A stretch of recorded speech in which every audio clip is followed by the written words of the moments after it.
সদৌ অসম আন্তঃজিলা senior boxing championship আৰম্ভ। জিপাল পল্টন বজাৰৰ চাই কেন্দ্ৰ 150 গৰাকী পুৰুষ মহিলা বক্সাৰৰ সমাৱেশ। আন্তঃৰাষ্ট্ৰীয় বক্সাৰৰ অংশগ্ৰহণ। শুক্ৰবাৰৰ পৰা গুৱাহাটীৰ পল্টন বজাৰস্থিত চাই কেন্দ্ৰত চাৰিদিনীয়াকৈ অনুষ্ঠিত হৈছে 44 সংখ্যক সদৌ অসম আন্তঃজিলা ছিনিয়ৰ পুৰুষ মহিলা বক্সিং প্ৰতিযোগিতা 2024। অসম এমেচাৰ বক্সিং সন্থাৰ উদ্যোগত অনুষ্ঠিত প্ৰতিযোগিতাখনত অংশগ্ৰহণ কৰিছে 30খন জিলা আৰু ইউনিটে। প্ৰায় 150 গৰাকী ছিনিয়ৰ পুৰুষ মহিলা উভয় শাখাৰ বক্সাৰে ক্ৰীড়াংগনত দাঙি ধৰিছে প্ৰদৰ্শন।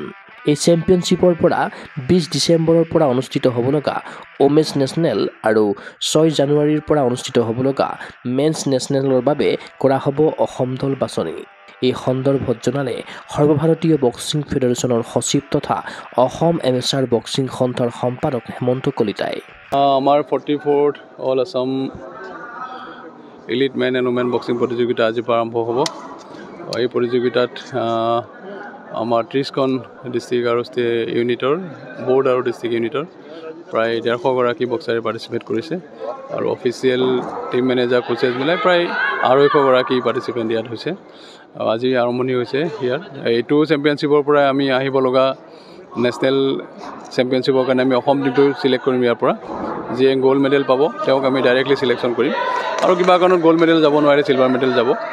আৰু অহা আমাৰ নেশ্যনেল চেম্পিয়নশ্বিপ হ'ব ডিচেম্বৰৰ 20 তাৰিখৰ পৰা হ'ব ওমেন চেম্পিয়নশ্বিপ আৰু জানুৱাৰী 6 তাৰিখৰ পৰা হ'ব মেন চেম্পিয়নশ্বিপ। এই দুটা চেম্পিয়নশ্বিপতে ইয়াৰ পৰা আমি চিলেকশ্যন কৰি টিম পঠাম। সকলোতকৈ গুৰুত্বপূৰ্ণ কথাটো হ'ল যে মেন আৰু ওমেন শাখাৰ নেশ্যনেল চেম্পিয়নশ্বিপৰ পৰাই আগন্তুক নেশ্যনেল গেমছৰ বাবে বাছনি কৰা হ'ব খেলুৱৈ। অভিলেখ সংখ্যক বক্সাৰে যাতে নেশ্যনেল গেমছত অসমক প্ৰতিনিধিত্ব কৰিব পাৰে সেই লক্ষ্য নিৰ্ধাৰণ কৰিছে অসম এমেচাৰ বক্সিং সন্থাই। আৰু চবতকৈ গুৰুত্বপূৰ্ণ এইটোৱে যে আমাৰ আহিব লগা নেশ্যনেল গেমছক অসমক প্ৰতিনিধিত্ব কৰিবলৈ আমাৰ এইখনৰ পৰাই কোৱালিফাইং হ'ব। তো এই দুখন নেশ্যনেলৰ পৰা কোৱালিফাইং প্ৰতিযোগিতা হ'ব। তো মই আটাইকে অনুৰোধ জনাইছোঁ আমাৰ যিখিনি বক্সাৰ ইয়াত পাৰ্টিচিপেট কৰিছে চবে ভালকৈ খেলক। আমাৰ যিমান পাৰি চবতকৈ বেছিকৈ নেশ্যনেল গেমছৰ কাৰণে কোৱালিফাই হ'বলৈ আমি ট্ৰাই কৰিম। ইফালে পল্টন বজাৰ চাইট অনুষ্ঠিত ৰাজ্যিক প্ৰতিযোগিতাখনত অংশগ্ৰহণ কৰিছে অংকুচিতা বড়ো, ফাইলাও বসুমতাৰীৰ দৰে কেইবাগৰাকীও আন্তঃৰাষ্ট্ৰীয় বক্সাৰে। আৰু ইয়াত আমাৰ ইণ্টাৰনেশ্যনেল প্লেয়াৰো আমাৰ অংকুচিতা বড়ো আছে, আমাৰ ফাইলাও বসুমতাৰী আছে, তেওঁলোকো খেলিব ইয়াত। গতিকে বহুত ভাল টাফ কম্পিটিশ্যন হ'ব আৰু সেইকাৰণে ভালতকৈ ভাল প্লেয়াৰবোৰ আহি পেলাই ইয়াত উপস্থিত হৈছে।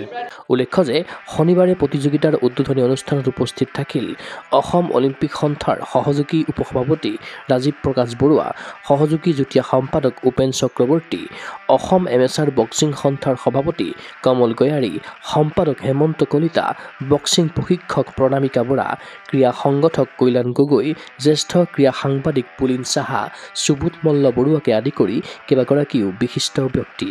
ক্ৰীড়া অনুৰাগীৰ আশা সাফল্যমণ্ডিত হওক 44 সংখ্যক সদৌ অসম আন্তঃজিলা ছিনিয়ৰ বক্সিং চেম্পিয়নশ্বিপ 2024। নেশ্যনেল গেমছলৈ বাছনি লাভ কৰক অসমৰ অভিলেখ সংখ্যক বক্সাৰে। ভিডিঅ' জাৰ্নেলিষ্ট জৱান ৰাভাৰ সৈতে চিন্ময় বৰাৰ প্ৰতিবেদন গগো স্পৰ্টছ এনি। গুৱাহাটীৰ মাজমজিয়াত নৰ্থ ইষ্টৰ প্ৰথমখন এক্সক্লুচিভ মাৰ্চেল আৰ্টছ সামগ্ৰীৰ শ্ব'ৰুম তথা বিপণী Tirupati sports. Karate, wushu, taekwondo, boxing, jujitsu, pencak silat, judo আদি 7টাকৈ সমৰ কলা ইভেণ্টৰ ইউনিফৰ্ম আৰু প্ৰশিক্ষণৰ সামগ্ৰী ইয়াত উপলব্ধ। Tracksuit, jersey, martial arts medal, memento, trophy ক্ৰয় কৰিব পাৰিব পাইকাৰী মূল্যত।